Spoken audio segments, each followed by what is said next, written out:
Good morning, students. Today we will discuss nuclei chapter from class 12. So nuclei, it is a plural form of nucleus. If more than one nucleus is there, we can simply consider it as nuclei. So this is one of the most important chapter for your IPE section and also for the JEE mains and also for NEET examination. So what are the primary particles which are present inside a nucleus? How this nucleus is binded over in an atom?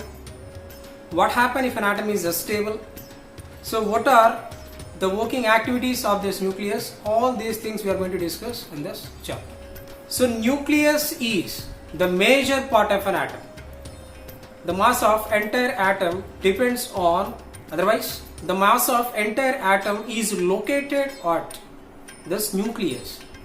This nucleus consists of two different types of particles. They are proton and all neutron. So these particles, they themselves called as nucleons. So the particles which are present inside the nucleus are called nucleons. So depending upon these nucleons, nucleus will get some charge and nucleus will get some mass. So in general, the radius of an atom is in the order of 10 to the power of minus 10 meters. Whereas the radius of this nucleus is in the order of 10 to the power of minus 14 to minus 15. Just imagine how much small it is. For example, just consider this room as an atom.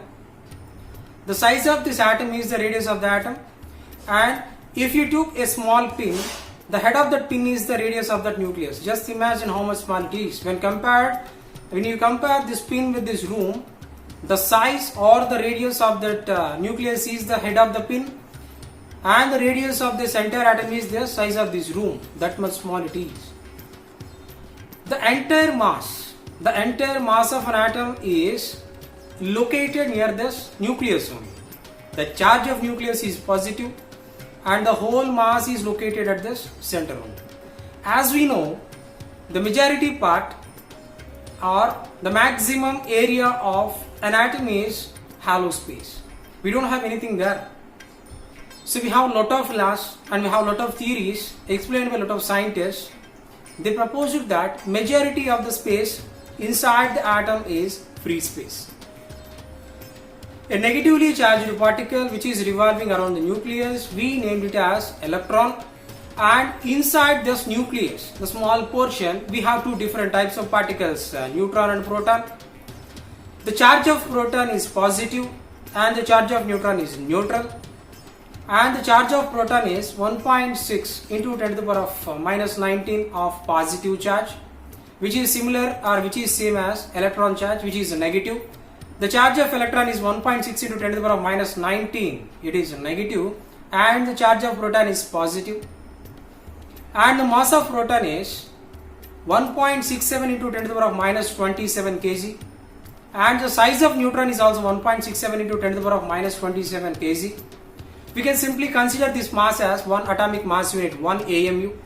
So the mass of a proton or the mass of a neutron, we can simply take it as one atomic mass unit. So we have different classifications and we have different notations for explaining an atomic structure. The atomic number is represented with a letter Z.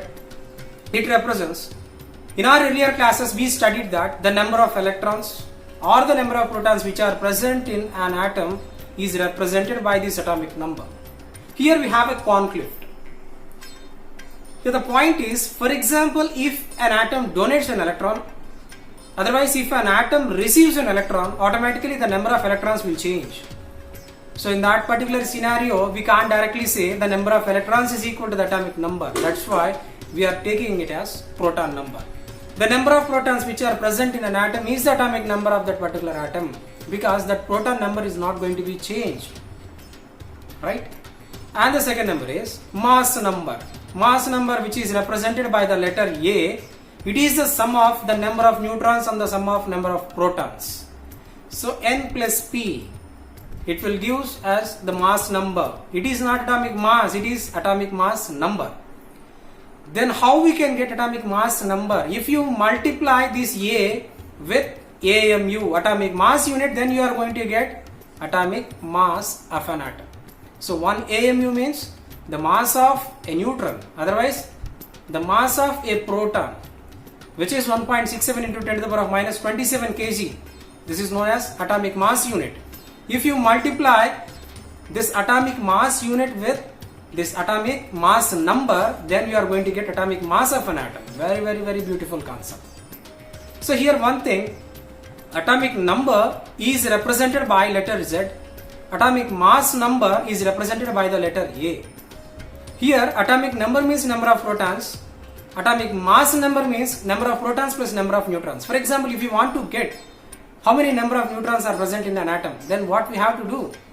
So simply subtract A with Z, that's it. The number of neutrons is equal to A minus Z, because A itself consists of number of protons and also number of neutrons, whereas Z itself consists of number of protons. If you exclude number of protons from number of protons plus number of neutrons, automatically you are going to get number of neutrons. So in this way you can get the number of neutrons.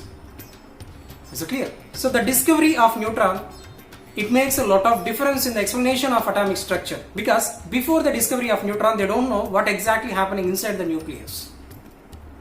But after the discovery of neutron, they got to know that this neutron plays a vital role in the stability of an atom. For example, as we discussed earlier, the atomic radius of nucleus is very smaller when compared with the atomic radius.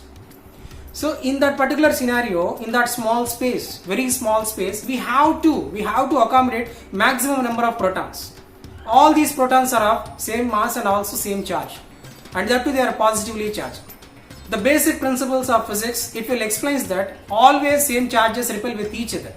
If that is true, automatically these protons will repel with each other and they can break the nucleus and it will come out of this atom, and that atom will become unstable. But this is not going to be happen in case of any atom. All these atoms are very, very, very stable, so that we exist, and also all the content and all the objects which are present around us, they also exist because that atom is stable.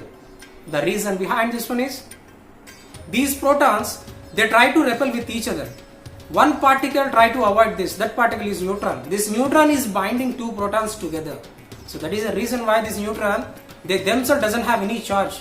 If they have a negative charge, automatically proton and neutron, they will join together, it will become zero. Even those neutrons are also positive charge, then the repulsion between proton and neutron may also exist, so that it will become unstable. That is the reason why the creation of this neutron, that neutron is of neutral charge, so that there will be no attraction, there will be no repulsion, automatically the atom will be very, very, very stable. So that is the important role of neutron inside this nucleus for maintaining or for making stability for this atom. In some cases, we often get this isotopes. Same atomic number will be there and atomic mass number will be different. So depending upon this atomic mass number, we can differentiate. So the point here is, atomic number is same means we can say the number of protons inside these atoms are same. But what is varying here? Mass number is varying. Mass number itself, proton same. Then which particle can change here? The number of neutrons can change. So depending upon the number of neutrons inside an atom, depending upon the variation of the number of neutrons inside an atom, we can get same content, same type of atoms with the different atomic mass numbers.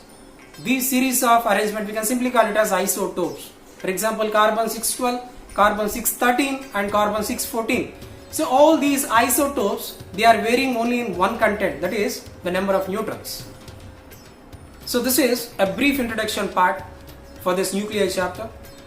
In the upcoming videos, we will discuss a lot more. So this is an important chapter which you can expect an 8 marks question from this. Thank you.